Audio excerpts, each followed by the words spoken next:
There's another one. There's two audio DEI panels I found, I think, and the other one was How do you make audio more diverse? Today launched the beginning of GDC, the Game Developers Conference. Crumbs, I would imagine you've been to a GDC or two. Yeah, I used to go to them regularly, and then I stopped going when it was getting a little pretentious, I guess. Like Oh, tell us it more. well, it used to be a gathering of game devs that when it used to be much lower cost too. I think it's like almost 2,500 now. I heard to attend, which is crazy. It was only a couple $100, when it first started, and it was just a time and it was kind of a wild time. Early GDCs were crazy. And probably not politically correct. You had the suite crawl, which was very famous, where the hotels that were set up nearby would everyone would basically open up a kegger and a party in their suite, and you'd go and meet your favorite game devs and each other just by going suite to suite to suite and getting really really drunk. And it was a blast, but it was a different time back then. And then we then we actually had useful talks, and that was the next thing that came along, and that was good. We had a lot of incredible, sharing of information. But at Blizzard, we used to have a policy that we don't share any of that. It was all like trade secret stuff and everything like that. That's changed now, and you see Blizzard devs presenting stuff. But the exchange of information is really really valuable. But what started happening was, I think, as games got popular, we started to get a different type of crowd there. All the good stuff is still there and still happening even now. But I think you have a crowd there that's sort of like in it for the glamour of game development. And that always was kind of off-putting to me. And it was almost like putting on airs in a way. I don't know how to explain it more than that. It felt insincere. There was a lot of people that maybe really didn't know game dev. There was a lot of people who who just wanted to be surrounded by devs as it became popular, and that's when it really started to sour on me, and I stopped going.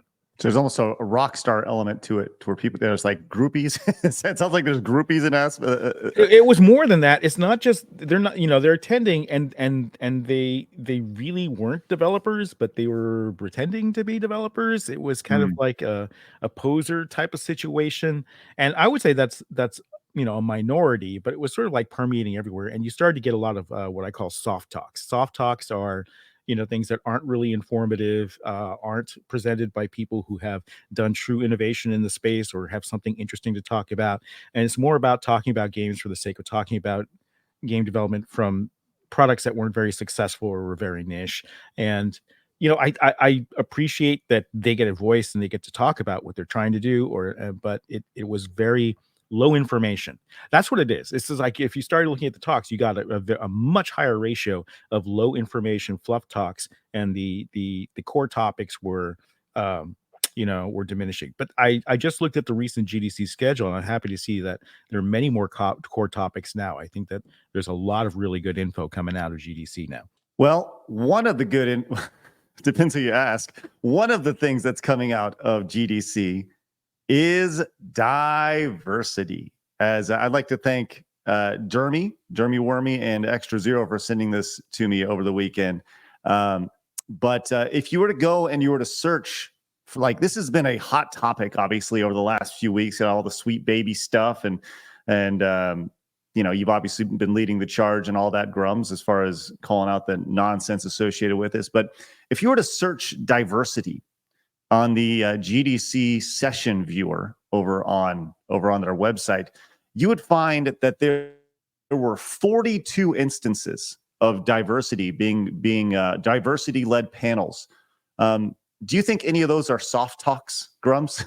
Yeah, I went through some of them. I found 19 very specific ones, and diversity is a keyword I didn't try, but I could see that being mentioned in a couple of others.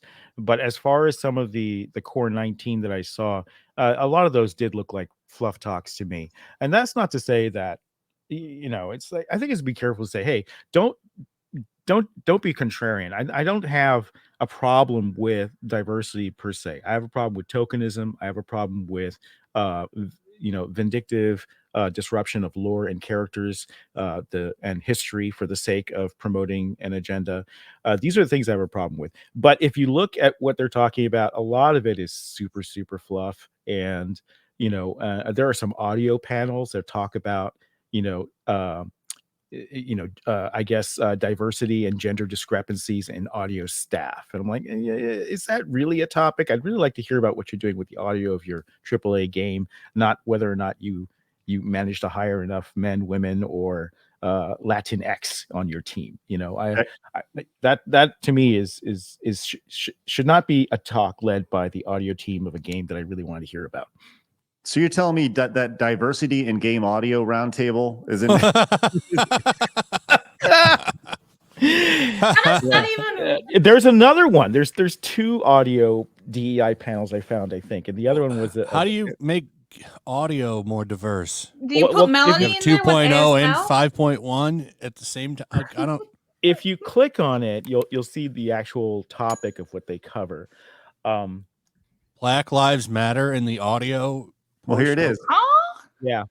So here's the description. Tech industries, including the video game industry, are predominantly composed of cis white male individuals. Thanks to the momentum of social movements such as Me Too, Black Lives Matter, and Stop Asian Hate, efforts to address systematic issues are increasing, but there are still plenty of work to be done. It's absolutely critical to keep these conversations going. As industry professionals with firsthand experience existing as diverse individuals in a homogeneously dominated space, this group aims to lead these vital discussions in order to facilitate lasting change.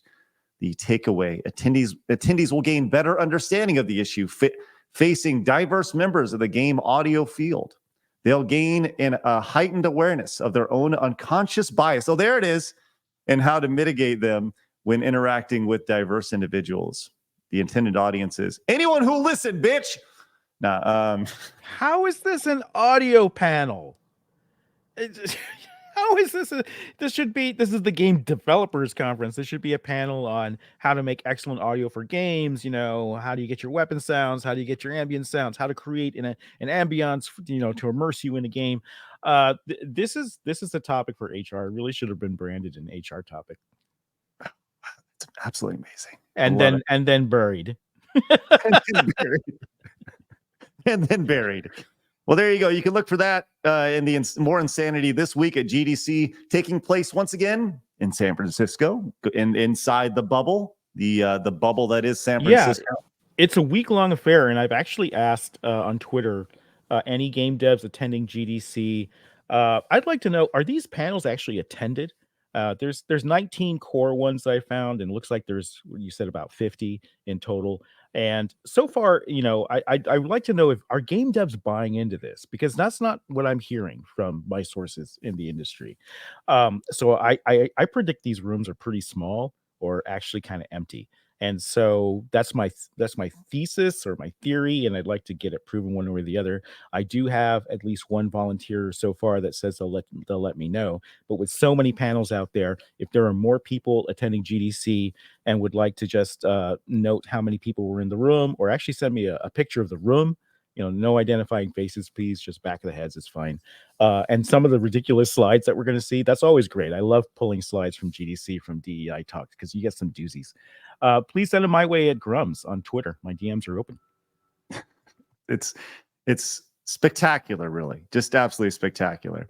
So anyways, I'm sure we'll get a lot more out of GDC this week. It'll be great, and I'm sure there'll be all sorts of really good good slides to come out. I'm actually over at the Take Games Back Twitter handle.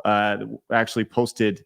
I wanted to pull this one up really quick. This is posted reasons why we should be taking games back, and I actually wanted to show this one. Speaking of, here it is. This is from GDC a few years ago. Let me show this really fast. Video games are political. The way we make games is political. The way that we teach our students to make games is political. So there you go. Because they want it to be political. Because they want to use it to indoctrinate. Side shaved haircut, side of the head shave. If you can tell. Yeah, of course.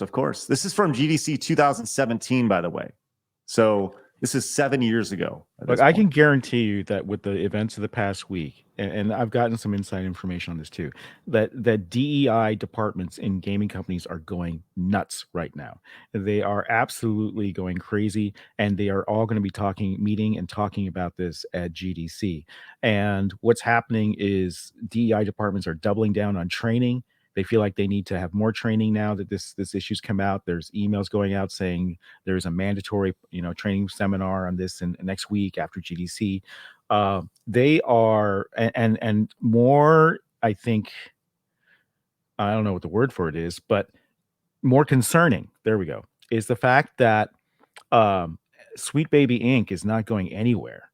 And what's happening is that they are aware, and publishers are aware of the bad publicity that SBI is creating. So they're not listing their games anymore on the SBI. This is what the inside baseball, that they're just going underground. SBI is still in the process. No, nobody's been reprimanded. Nobody's been fired from SBI for their harassment of Cabrutus, or the racist and homophobic things they've said in the past or even today.